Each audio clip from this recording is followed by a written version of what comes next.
James Whitmore started building a small cabin, just 10 feet by 12 feet, raised 4 feet off the ground on heavy wooden stilts in Wyoming Territory during summer 1883. And when his neighbors realized the 29-year-old bachelor carpenter was elevating his tiny cabin on posts instead of building it directly on the ground like every sensible person did, they laughed at what seemed like needlessly complicated construction that wasted effort and created problems that didn't need to exist. Not just unnecessary, actively stupid.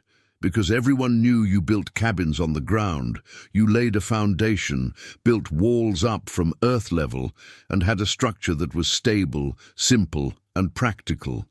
You didn't raise cabins on stilts like some kind of dock or treehouse. That was complicating construction for no benefit while creating a structure that would be harder to access, harder to insulate underneath, and unstable in wind. A bachelor carpenter, building alone, raising a tiny cabin 4 feet in the air for no logical reason anyone could identify. People didn't just think it was wasteful. They thought James was showing off carpentry skills inappropriately, building something complicated to prove he could rather than building something practical. James Whitmore had come to Wyoming Territory in 1880 as a skilled carpenter, one of the tradesmen who followed settlement and found steady work building structures for ranchers and homesteaders. He'd made good money. By 1883, he'd saved approximately $120, enough for land and materials for his own place. James bought 80 acres in a valley location. Good water, decent soil, sheltered from worst winds by surrounding hills. The land was perfect. Now he needed shelter, and James had specific ideas based on 3 Wyoming winters of experience. The worst problem James had observed was snow accumulation. Wyoming got massive snowfalls. 3 feet in a storm wasn't unusual, and drifting could create accumulations 6 feet deep or more. Conventional cabins built at ground level became progressively buried as winter advanced. By February, many cabins had snow piled against walls up to window height. Doors became difficult to open against snow pressure. Ventilation systems got blocked. People were essentially living in structures half buried in snow, dealing with reduced light, poor air circulation, and the constant labor of digging out. James had a different idea: build small for heating efficiency, but elevate the entire structure 4 feet above ground level on heavy posts. The elevated platform would keep the cabin floor, walls, door, and lower windows above even heavy snow accumulation. Ventilation would remain clear. The door would stay accessible without constant digging. And the space beneath the cabin, the 4-foot gap between ground and floor, could store firewood, tools, and supplies protected from snow. When James explained this plan to his neighbor, Carl Morrison, a practical rancher who'd been helpful, Carl's reaction was immediate skepticism. "James, you want to build your cabin on stilts? Like a dock over water, except you're on dry land. That's the most unnecessarily complicated thing I've heard.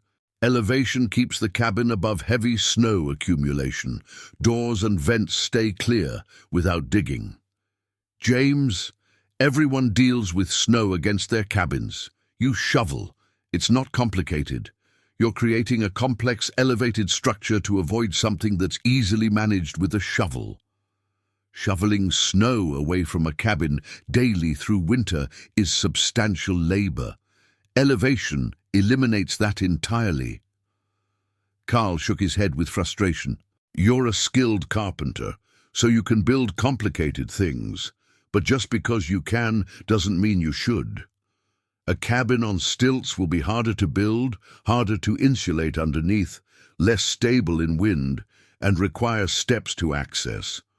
You're trading simple snow shoveling for permanent structural complexity. It's bad engineering." But James had calculated everything. 8 heavy posts, 12 inches diameter, sunk 4 feet into ground, would support a platform frame. The platform would be 10 by 12 feet. Cabin walls would rise from the platform, small size for heating efficiency, just like a ground-level cabin, but the entire structure elevated 4 feet. The construction challenges were significant but manageable for an experienced carpenter.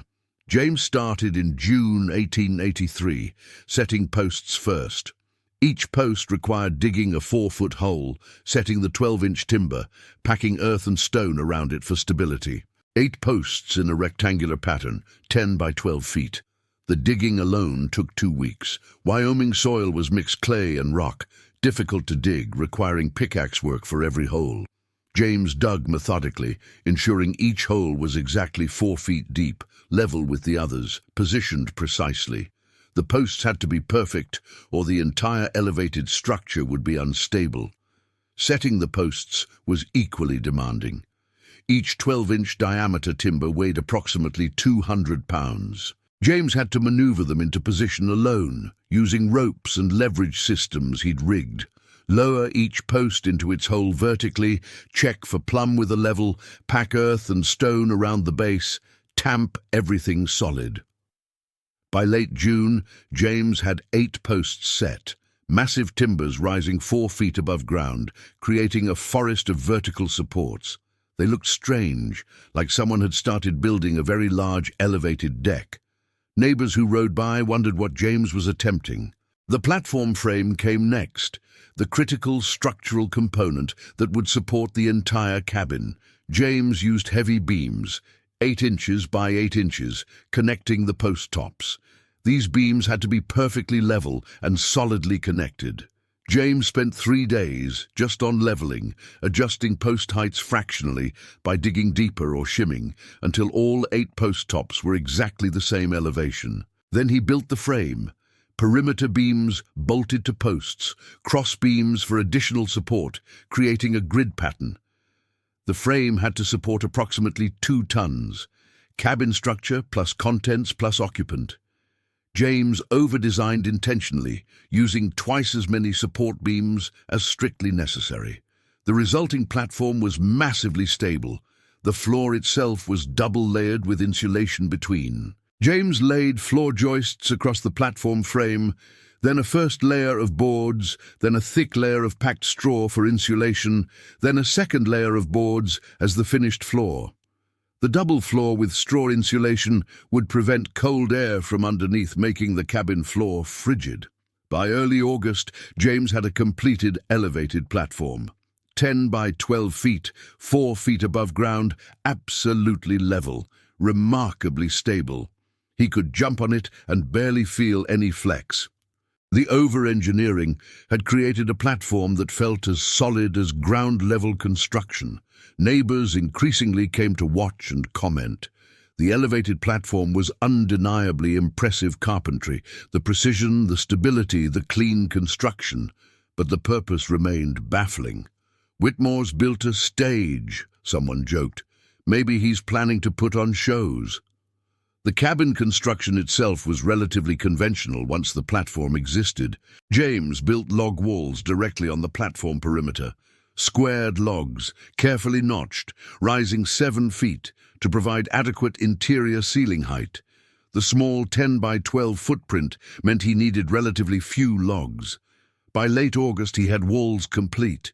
The roof was simple peak design, rafters forming a gentle slope, shingles for weather protection. James kept it lightweight, no need for heavy roof structure on a small cabin. By mid-September the roof was complete. The result was striking and strange. A conventional small log cabin sitting on an elevated platform 4 feet above ground, supported by 8 heavy posts visible underneath. It looked temporary, like a construction site office, not permanent housing. The visual effect was unsettling to people who'd never seen elevated residential construction.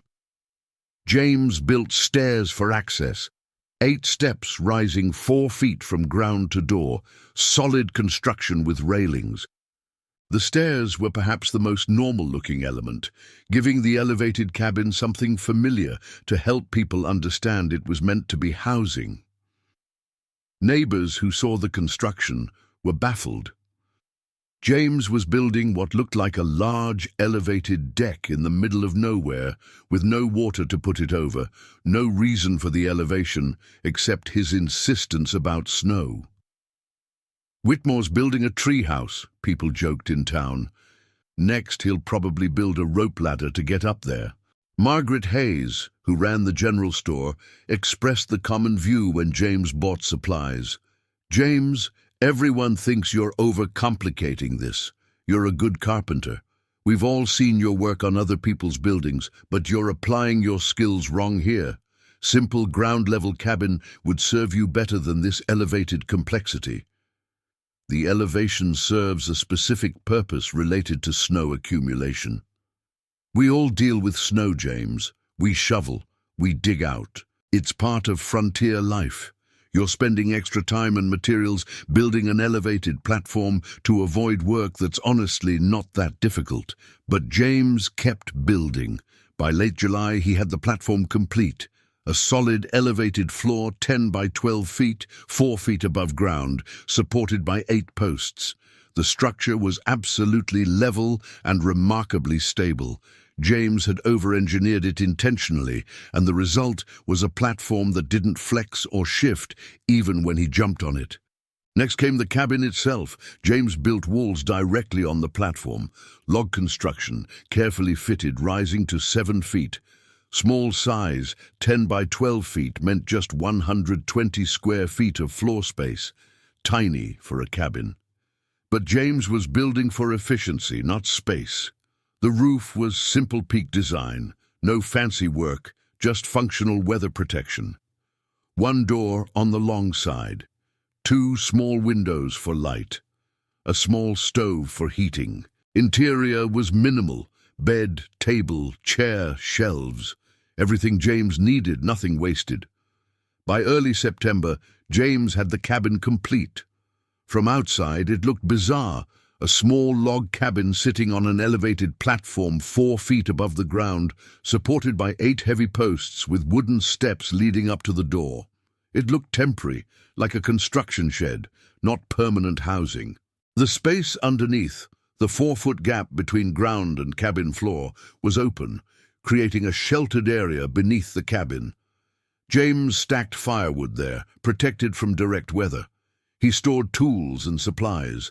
The space was surprisingly useful, but neighbors who saw the completed structure were unanimous.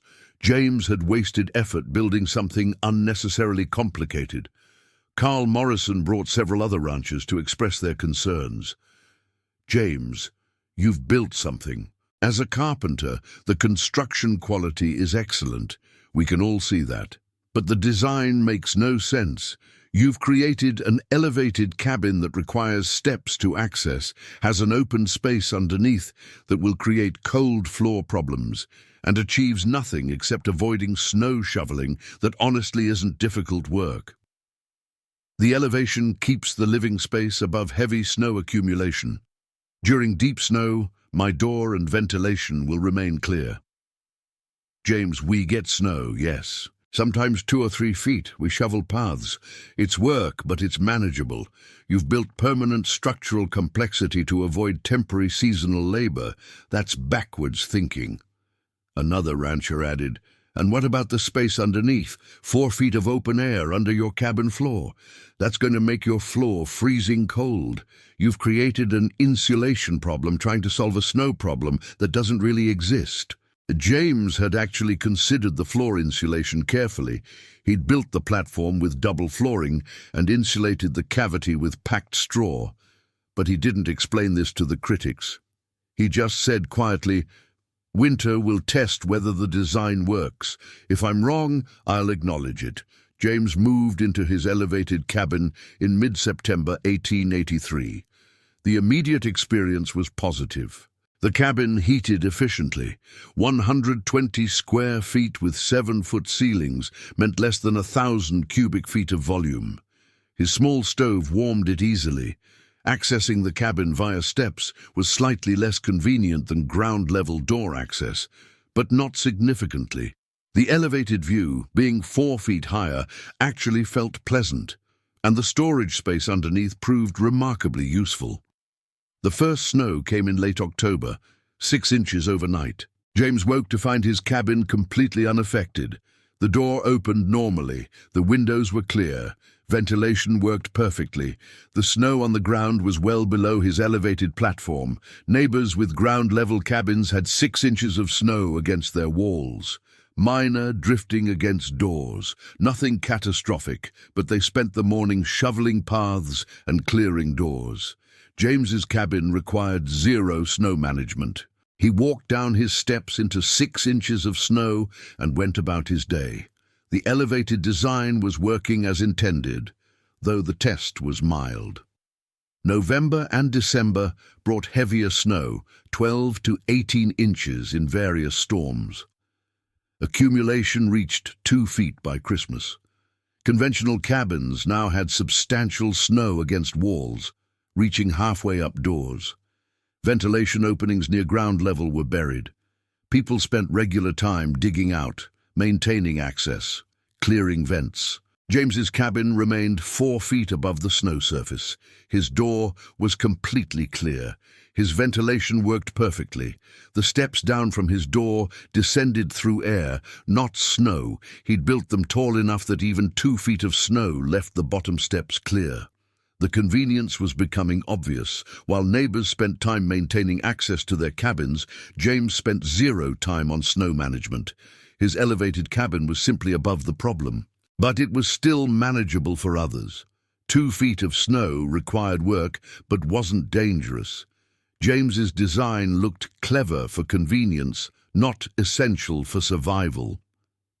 That changed in January 1884, when the massive storm struck Wyoming Territory with snowfall that would test every structure and person in the region. It started January 7th as steady, heavy snow. By evening, it was a blizzard with wind and snow so heavy that visibility was measured in feet. By midnight, it was catastrophic. Wind strong enough to damage structures, snow falling so heavily that accumulation was visible hour by hour. James woke January 8th to a transformed world. Through his elevated cabin windows, he could see nothing but white. Snow had fallen all night and was still falling heavily. The wind had created massive drifts. James opened his door, 4 feet above ground level, and looked down at snow that came within 6 inches of his elevated platform. Approximately 42 inches of snow had fallen, with drifting creating depths of 5 feet or more in places. His cabin was still accessible. The door opened normally into air, not snow. The steps down descended into deep snow, but remained usable. James had to dig the bottom steps out, but the cabin itself was completely unaffected. Inside, 58 degrees with a modest fire. Warm, secure, functional. James added wood and prepared breakfast, looking out at a landscape that was completely buried. Half a mile away, Carl Morrison was in crisis in his conventional ground-level cabin. Carl's cabin, 16 by 20 feet, well built, sitting on ground level, was now buried in snow to a depth of 48 inches. The snow completely covered his door and lower windows. His cabin had become an underground structure, surrounded by snow on all sides. Carl had woken to darkness. The snow against his windows blocked most light. He'd tried to open his door and found it completely blocked by snow pressure from outside. He was trapped inside his own cabin, buried alive in snow, unable to get out. The ventilation situation was worse. Carl's cabin had vents near the floor for fresh air circulation. All of them were now buried under 4 feet of snow. The cabin was sealed. No fresh air coming in, only what was already inside plus what leaked through tiny gaps in the roof. Carl and his wife Mary and their 2 young children were trapped in an increasingly stuffy cabin with diminishing air quality, no way to get out and no way to get fresh air in. They were being slowly suffocated by their own shelter. Carl tried desperately to dig out. He used tools to break through the door, pushing against snow pressure. He made progress slowly, creating a tunnel through 4 feet of packed snow. The physical effort was exhausting. The tunnel kept collapsing. It took Carl 3 hours to create a passage from his door to the surface. When Carl finally emerged, gasping fresh air, he looked across the landscape and saw something remarkable. James Whitmore's elevated cabin, sitting 4 feet above the snowline, completely accessible and functional, with smoke rising from the chimney showing normal habitation.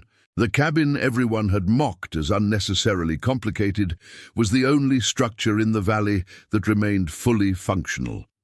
Every ground-level cabin was buried to door height or higher, with occupants trapped inside, ventilation blocked, struggling to dig out. Carl stood in waist-deep snow, exhausted from digging, and had to acknowledge what he was seeing. James Whitmore's stupid elevated cabin was the smartest structure anyone had built. But Carl's immediate crisis wasn't over. He'd gotten himself out, but his family was still inside the buried cabin, breathing stale air. And across the valley, other families were in the same situation, trapped in buried cabins, ventilation blocked, slowly suffocating. Carl struggled through the deep snow toward James's cabin. The journey of half a mile took nearly an hour. The snow was chest-deep in places, exhausting to move through. But James's elevated cabin was visible like a beacon, the only structure standing above the snow line. Carl reached the base of James's cabin and called up. James appeared at his elevated door immediately. "Carl, are you injured?" "Not injured, but my family is trapped inside our cabin. The door was buried under 4 feet of snow. It took me 3 hours to dig out. Mary and the children are inside with blocked ventilation, and I think other families are in the same situation." "James, people are suffocating in their own cabins." James grabbed rope, tools, and supplies immediately. He descended his clear, accessible steps and joined Carl. "We need to check every cabin in the valley. People trapped inside without ventilation won't last long." The 2 men struggled through the deep snow, checking neighbors. What they found was a crisis. 5 families in the immediate valley, all trapped in buried ground-level cabins with blocked ventilation. Margaret Hayes, the store owner, was trapped alone in her cabin, trying desperately to dig through her snow-blocked door with a fire poker. She'd been working for 2 hours and had made 18 inches of progress through 4 feet of snow. She was exhausted, lightheaded from poor air quality, and panicking. The Peterson family, husband, wife, and 3 children, were trapped in their cabin with ventilation so bad that the children were lethargic and confused from carbon dioxide buildup. The parents were trying to create air holes by pushing tools up through the roof, but the snow was too deep and packed. James and Carl organized systematic rescue. James, with his elevated cabin as a base that was accessible and functional, coordinated efforts. They dug out each buried cabin, creating air passages first for ventilation, then wider passages for evacuation. The work was brutal and exhausting. Margaret Hayes' cabin was first. She was alone and in the worst immediate danger, lightheaded and confused from carbon dioxide buildup. James and Carl attacked the snow, blocking her door with shovels and pickaxes. 4 feet of packed snow, densely compressed by wind. They created a narrow tunnel first, just wide enough to get air flowing to the door. Margaret's voice from inside, weak and panicked. "I can't breathe properly, please hurry." It took 45 minutes to tunnel through 4 feet to her door. When they finally broke through, Margaret practically fell out into the tunnel, gasping fresh air, crying from relief.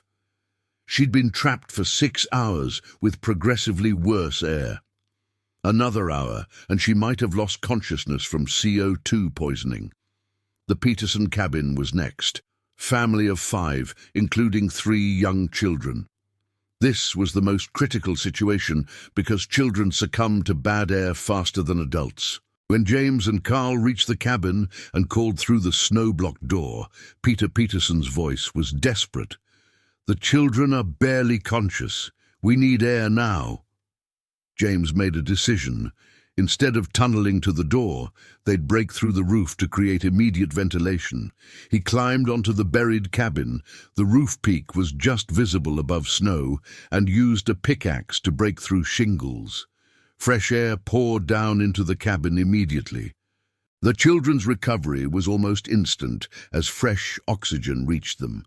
Then James and Carl tunneled to the door, another hour of exhausting work through dense snow. When they finally opened the Peterson cabin door, the family emerged like people rescued from a mine collapse, exhausted, traumatized, grateful to be alive. The pattern repeated at 3 more cabins. Each one took 1 to 2 hours of brutal physical labor, tunneling through 4 to 6 feet of snow. James and Carl were exhausted beyond anything they'd experienced, but they kept working because people were literally suffocating in buried structures. By the time they'd rescued all 5 families, both men were at the edge of collapse. They'd been digging for 8 hours straight in deep snow. James's hands were bleeding from broken blisters. Carl had pulled a shoulder muscle lifting heavy snow, but 11 people who'd been trapped and suffocating were now breathing fresh air. The question became, where could these families go? Their cabins were dug out, but still surrounded by deep snow, ventilation compromised, doors that would be blocked again by any wind-shifting snow. Returning to buried cabins meant risking the same suffocation danger.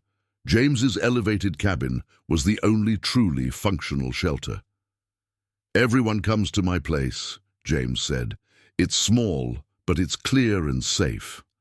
The migration to James's cabin was slow and difficult, 11 people moving through chest-deep snow for distances of quarter to half-mile.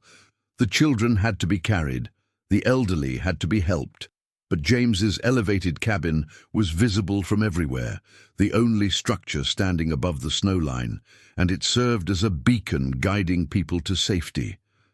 By late afternoon, January 8th, 11 people, 4 families plus Margaret Hayes, were crammed into James's 120 square feet. It was beyond cramped. People sat on the floor because there weren't enough chairs. Movement required coordination, so people didn't bump into each other. Privacy was non-existent, but it was warm. James's small stove, which easily heated 120 square feet for one person, struggled slightly with 11 people, but still maintained 55 degrees, adequate for survival. And critically, the ventilation worked perfectly. The elevated position meant air circulation underneath the cabin and around it. No one was suffocating. No one was breathing bad air. The family spent 3 days in James's cabin, January 8th through 10th, while the storm continued. 54 inches of total snowfall meant ground-level cabins were repeatedly buried even after being dug out. Drifting created depths to 6 feet in places. The landscape looked like an Arctic wasteland.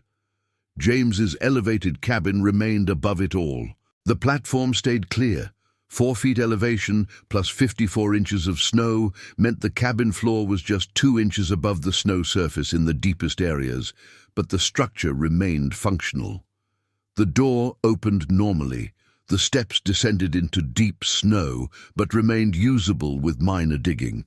The ventilation worked without obstruction. The experience of 11 people living in 120 square feet for 3 days was memorable for everyone. Children learned to play in corners without disturbing adults. Adults learned to coordinate movement like sailors on a crowded ship. Meals were simple but warm. James's stove cooked for the group, everyone eating in shifts because there wasn't space for 11 people to sit at once. Carl Morrison's wife, Mary, organized sleeping arrangements, children in the bed, adults on the floor in rotation, everyone sleeping in shifts. Margaret Hayes managed food rationing. James's supplies had to feed 11 people for 3 days instead of 1 person, requiring careful portion control. Carl Morrison sat in James's cramped cabin with his wife and children, surrounded by other families, and had to speak the truth everyone was thinking. "James, we mocked this cabin. We said elevating it was unnecessarily complicated. We said you were showing off carpentry skills instead of building practically. We were completely wrong.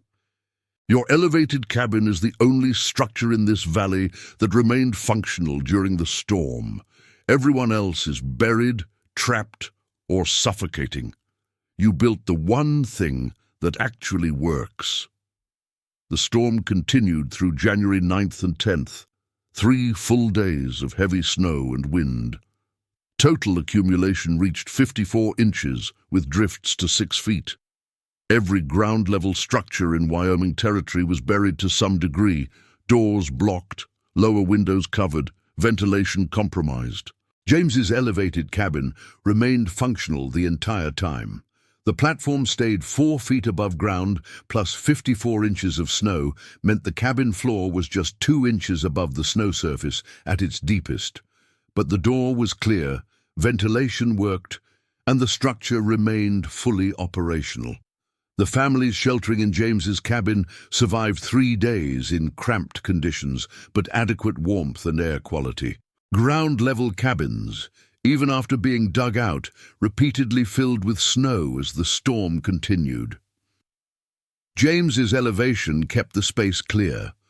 On January 11th, the storm finally ended. The landscape was transformed, everything buried under 4 to 6 feet of snow. Conventional cabins looked like small mounds with only roof peaks visible. Digging out would take days or weeks. James's elevated cabin stood like an island above the snow, completely functional, accessible via steps, smoke rising normally from the chimney. The survival statistics were stark. In Wyoming Territory, 23 people died during the 3-day storm. 17 of those deaths were people who suffocated or froze in their own buried cabins, trapped inside when doors became blocked, unable to escape, breathing increasingly bad air, eventually succumbing to carbon dioxide poisoning or hypothermia. In James Whitmore's valley, 0 deaths. The elevated cabin that everyone mocked as unnecessarily complicated had saved 11 lives by remaining accessible and properly ventilated when ground-level cabins became death traps. Word spread across Wyoming Territory with remarkable speed. Within weeks, people were traveling to see James's elevated cabin, the structure that had kept people alive during conditions that killed others in supposedly adequate conventional housing. James gave tours, explaining the design principles. Elevation keeps living space above even heavy snow accumulation. Doors remain accessible without constant digging. Ventilation systems stay clear, and the structure remains functional when ground-level buildings become buried. Margaret Hayes stood in James's cabin, the crowd of visitors making it cramped again, and publicly acknowledged her error. "James, I told you this design was overcomplicating things. I said you were applying carpentry skills wrong. I was completely, utterly mistaken. This elevated cabin saved my life and 10 other lives during the storm. Ground-level cabins that we all thought were perfectly adequate became suffocation traps. Your unnecessarily complicated design was actually the only adequate design." Over the following year, 7 families in the region built elevated cabins based on James's design. Not everyone succeeded. Some elevated cabins only 2 feet, which proved insufficient when deep snow came. Others used weak posts that made structures unstable. A few built large elevated cabins, losing the heating efficiency advantage of small size. But those who followed James's specific approach, substantial elevation at least 4 feet, strong post foundations, small cabin size for heating efficiency, built structures that worked excellently during subsequent winters. The economic and practical impact was significant. James calculated he spent 0 time on snow management, while ground-level cabin owners spent hundreds of hours per winter digging, shoveling, and maintaining access. His cabin had better ventilation year-round because the elevated position allowed air circulation underneath. The storage space beneath the cabin proved remarkably useful for firewood and supplies. Some people never accepted elevated cabins as legitimate construction. They insisted traditional ground-level building was proper regardless of performance. But for people who'd experienced being trapped in buried cabins, or who'd lost family members to suffocation in supposedly adequate shelter, James's design offered advantages that were literally life-saving. What James had discovered was a principle that would later be applied in flood-prone and snow-prone regions worldwide. Elevation above anticipated problem levels prevents structural compromise. Modern coastal homes on stilts, elevated storage buildings in flood zones, and raised platforms in heavy snow regions all use the same concept. Put the structure above the problem rather than trying to defend against it at ground level. Carl Morrison built an elevated cabin himself in summer 1884, 10 by 14 feet, raised 5 feet on heavy posts. His family used it as primary winter housing, finding it dramatically superior to their ground-level cabin for snow management and ventilation. Other families adopted similar patterns, keeping ground-level cabins for summer use, building elevated cabins for winter safety. By 1886, elevated winter cabins, based on James's design, were common enough that carpenters recommended them routinely for Wyoming settlement. The design that had been mocked as unnecessarily complicated became recognized as essential engineering for snow country. James lived in his elevated cabin for 8 years until 1891, when he married and built a larger home. But he never forgot that his stupid, complicated cabin had saved 11 lives, including his own, during the storm that killed 23 people in conventional structures. The elevated cabin stood until 1907, when it was finally dismantled, the heavy posts salvaged for other construction. By then, its design principles were understood and widely copied across Wyoming territory and neighboring regions. A photograph from 1890 shows James standing at the base of his elevated cabin, which had weathered 7 winters without modification. The distinctive 4-foot elevation on 8 heavy posts is obvious. The cabin sits above residual snow like a ship above water. James, then 36, had built something that looked wrong but worked perfectly. And a journal entry from Carl Morrison in 1885 described the January 1884 storm. "Was trapped in my buried cabin with my family, digging desperately for air, when I finally broke through and saw Whitmore's elevated cabin standing clear above the snow that had buried everything else. The cabin we mocked as overcomplicated was the only structure that remained functional. James built something that looked stupid but saved 11 lives, including mine. Sometimes the strangest solution is the only one that actually works."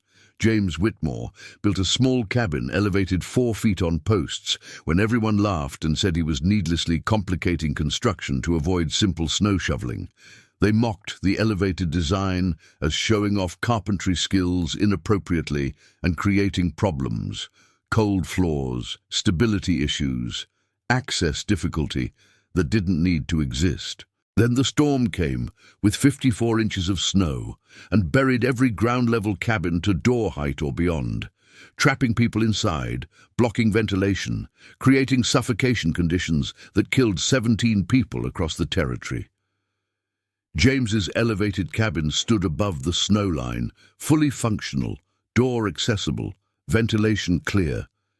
It became the emergency shelter that saved 11 lives when conventional cabins became death traps. The unnecessarily complicated design proved to be the only adequate design. The elevation everyone said was wasteful. Effort was actually essential engineering. The structure that looked wrong worked perfectly when proper construction failed catastrophically. James didn't know he was pioneering elevation principles that would later be applied worldwide. He just observed Wyoming's snow accumulation problem and built what made practical sense to keep living space above it. The elevated cabin stood for 24 years, proof that sometimes the complicated solution is the one that saves lives while the simple solution kills people.